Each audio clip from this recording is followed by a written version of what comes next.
Assalamualaikum warahmatullahi wabarakatuh. Saya Sulistiana Putri dari kelas 96 SMP Negeri 1 Sindang Jaya. Saya akan membahas tentang pluralitas masyarakat Indonesia. Yuk simak videonya. Berikut ini adalah materi yang akan dipelajari. 1. Perbedaan agama, 2. Perbedaan budaya, 3. Perbedaan suku bangsa, 4. Perbedaan pekerjaan, 5. Kualitas penduduk dan pergerakan nasional, dan 6. Potensi pluralitas masyarakat Indonesia. Inilah contoh perbedaan pluralitas agama.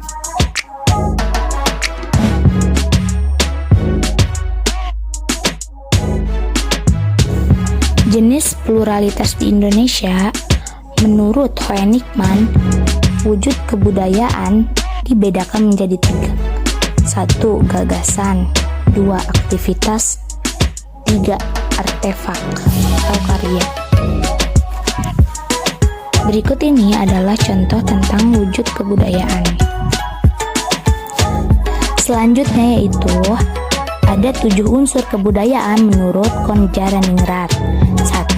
Peralatan dan perlengkapan hidup manusia. 2. Mata pencaharian dan sistem ekonomi. 3. Sistem kemasyarakatan. 4. Bahasa, lisan dan tertulis. 5. Kesenian. 6. Sistem pengetahuan. Dan yang terakhir, sistem kepercayaan. Berikut ini adalah peran dan fungsi keragaman budaya. 1. Daya tarik bangsa. 2. Mengembangkan kebudayaan nasional. 3. Saling melengkapi hasil budaya. 4. Tertanamnya sikap toleransi. Dan 5. Mendorong inovasi kebudayaan. Perbedaan suku bangsa. Bangsa Indonesia memiliki lebih dari 300 kelompok etnik atau suku bangsa. Pluralitas di Indonesia biasa disebut sebagai keragaman. Seperti yang kita tahu, Indonesia terdiri dari bermacam-macam suku bangsa yang tersebar dari Sabang hingga Merauke. Keragaman ini membuat Indonesia semakin kaya akan budaya, karena setiap suku bangsa memiliki budaya yang tidak dimiliki suku lainnya.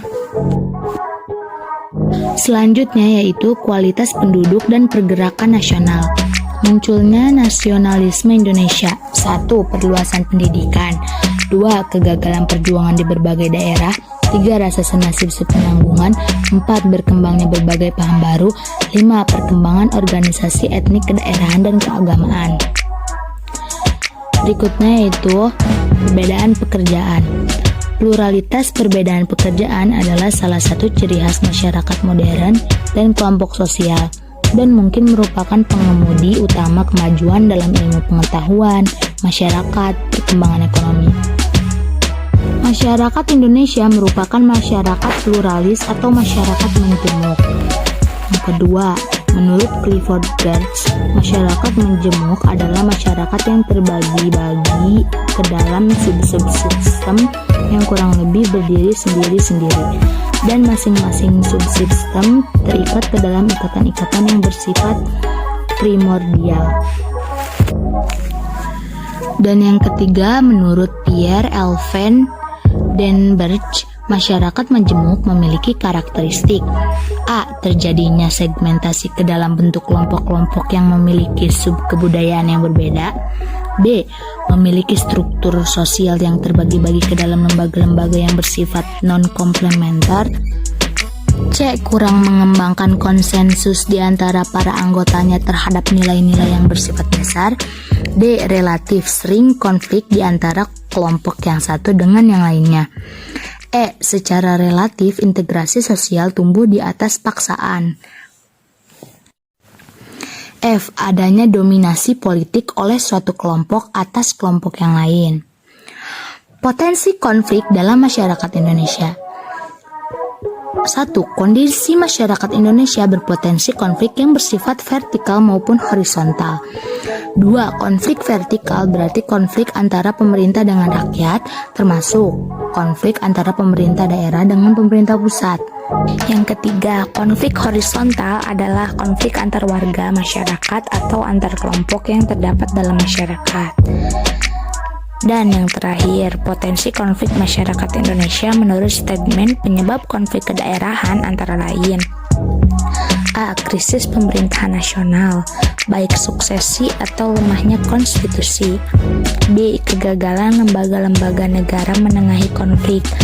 C. Pembatasan partisipasi politik warga negara di daerah-daerah.